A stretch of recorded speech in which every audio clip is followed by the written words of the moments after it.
Welcome to Packed With Flavour, where we open up a booster pack and take a look at all the flavour goodness that's inside. Today we're going to be opening up a pack of Double Masters. Double Masters marks a swift return for the Masters sets, and true to its name, it comes with 2 rares and 2 foil slots per booster pack. As well as introducing cards from Magic's history that play on the theme of doubling up, artifacts also play a strong role in its design.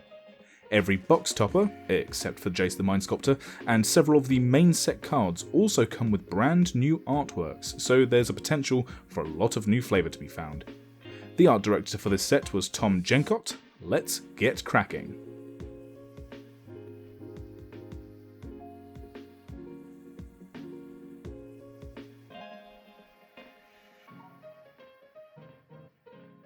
Everflowing Chalice Art by Steve Argyle. Here we see all the hallmarks of Argyle's visual style.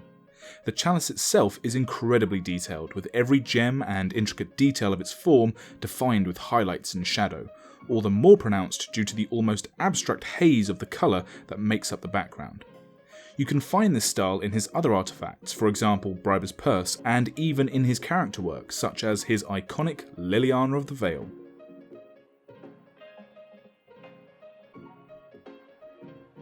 Castdown Art by Bastien El Dahame. Mazura, mentioned in the flavour text, was the original name for the pit fighter and dementia caster Chainer.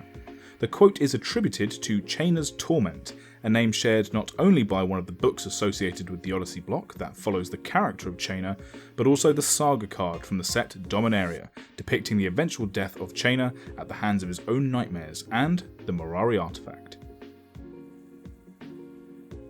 Eager Construct Art by Craig J. Spearing. First printed in the cross-steampunk and Indian-inspired plane of Kaladesh. The sleek and delicate filigree design of the metalwork used for these constructs, itself a style synonymous with India and other parts of Central Asia, is used in place of the gears and rivets used in more traditional steampunk settings. This clean and bright look of the plane juxtaposed brilliantly with the previous set of Eldritch Moon, which was full of dark and grim imagery.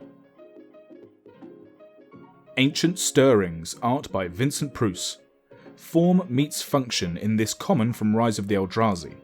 Much like Pruce's blue-armed Eldrazi emerging from the earth to wreak havoc on the plane of Zendikar, the card allows you to dig deep into your own deck to find colourless monstrosities to terrorise your opponent with. A flavour beat somewhat lost in its status as a powerhouse of the modern format due to its ability to not only grab Eldrazi titans, but also artefacts. Heartless Pillage Art by Sarah Winters. If you didn't know that this card was originally printed in Ixalan, one giveaway would be the jade-handled dagger at the feet of the pirate, and the bright purple frills of his defeated merfolk prey. The merfolk of Ixalan forge much of their armour and weapons from jade, most likely a nod to the Maya civilization of Mesoamerica, who were themselves skilled craftspeople with the stone, and who served as one of the heavy flavour influences for the Ixalan sets. Strength at Arms Art by John Stanko. This instant, first printed in Shadows over Innistrad, prominently features one of the plane's most famous Cathars, Thalia. Rising fast through the ranks of the Church of Avacyn and its militia, she eventually earned one of its highest titles as Guardian of Thraben. However, once the church itself was corrupted by cultists, Thalia broke away, and after being labelled a heretic, formed the Order of St. Traft to continue the fight against threats on Innistrad. Sift Art by Jeremy Jarvis. Jarvis is often called upon to illustrate the more abstract concepts commonly found in the game's instants and sorceries. What sets his art style apart is his surrealist approach and imagery that borders on body horror. Alongside Sift, we can also see the style in cards such as Regeneration, Plagiarize, Cerebral Vortex, and Ad Nauseam.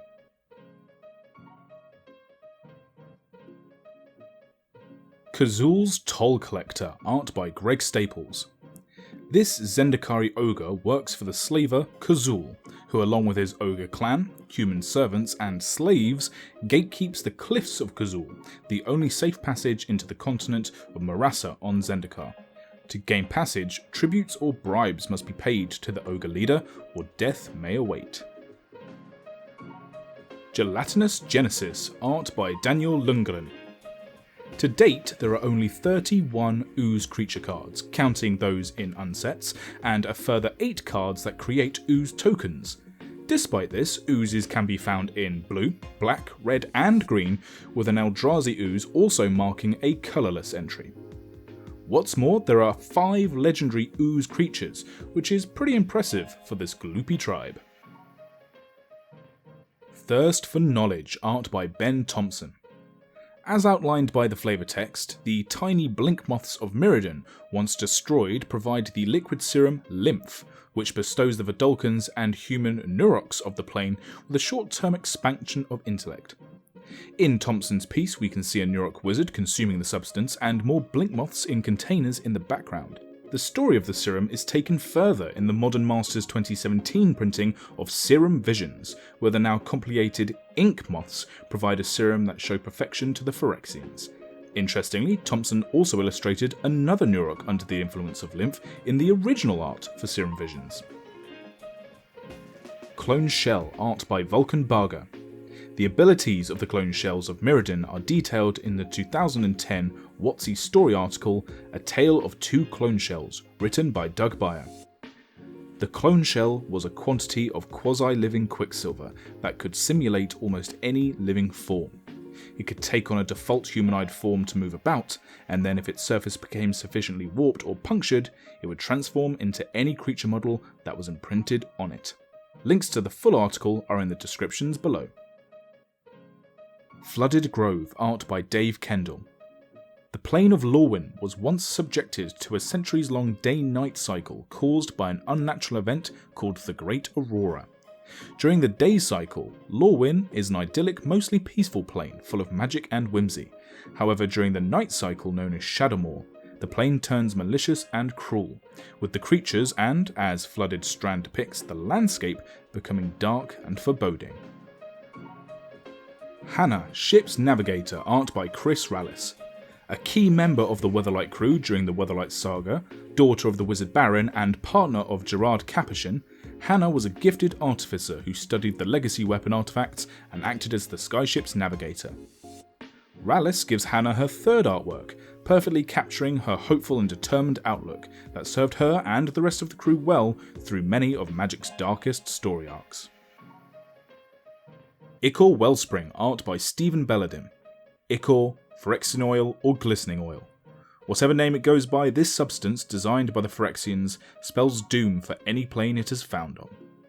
Even a tiny amount of oil is enough to begin the completion process of any living thing, as well as the colonization of any landmass, bending their will to Phyrexia. The Planeswalker Khan, who possesses a Phyrexian Heartstone, unknowingly spread traces of Ichor across the multiverse, most notably the plane of Mirrodin, which led to its ultimate corruption.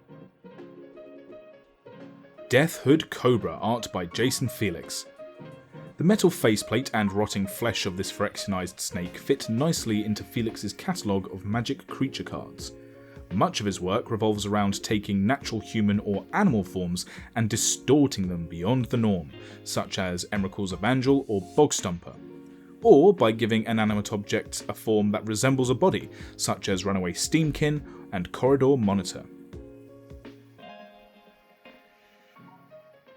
Mir Token, art by Ryan Pancoast.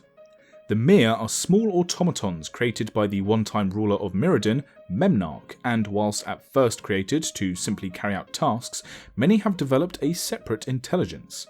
Although Mirs come in different forms, most resemble our token here. However, a legendary Mir, Bruderclad Telcor Engineer, was created for Commander 2018 and suggests that the Phyrexian influences on the plane have led to some sort of evolution. And that's the pack. Clearly we could see that Mirrodin and New Phyrexia had the most cards and flavour represented, which is in line with the artifact theme of the set, and it was also cool to see a mix of classic art styles and brand new art as well. Let me know in the comments below what your picks from the pack would be and what other cards from the set got your Vorthos juices flowing. If you enjoyed the video, it would help us out if you like, share and subscribe. Also, don't forget to check out our full-length podcast, Magic the Flavouring, for all things magic flavour, design and lore, found wherever you get your podcasts. And you can catch us on Twitter at MTFlavouring. Thanks for watching, we'll see you next time.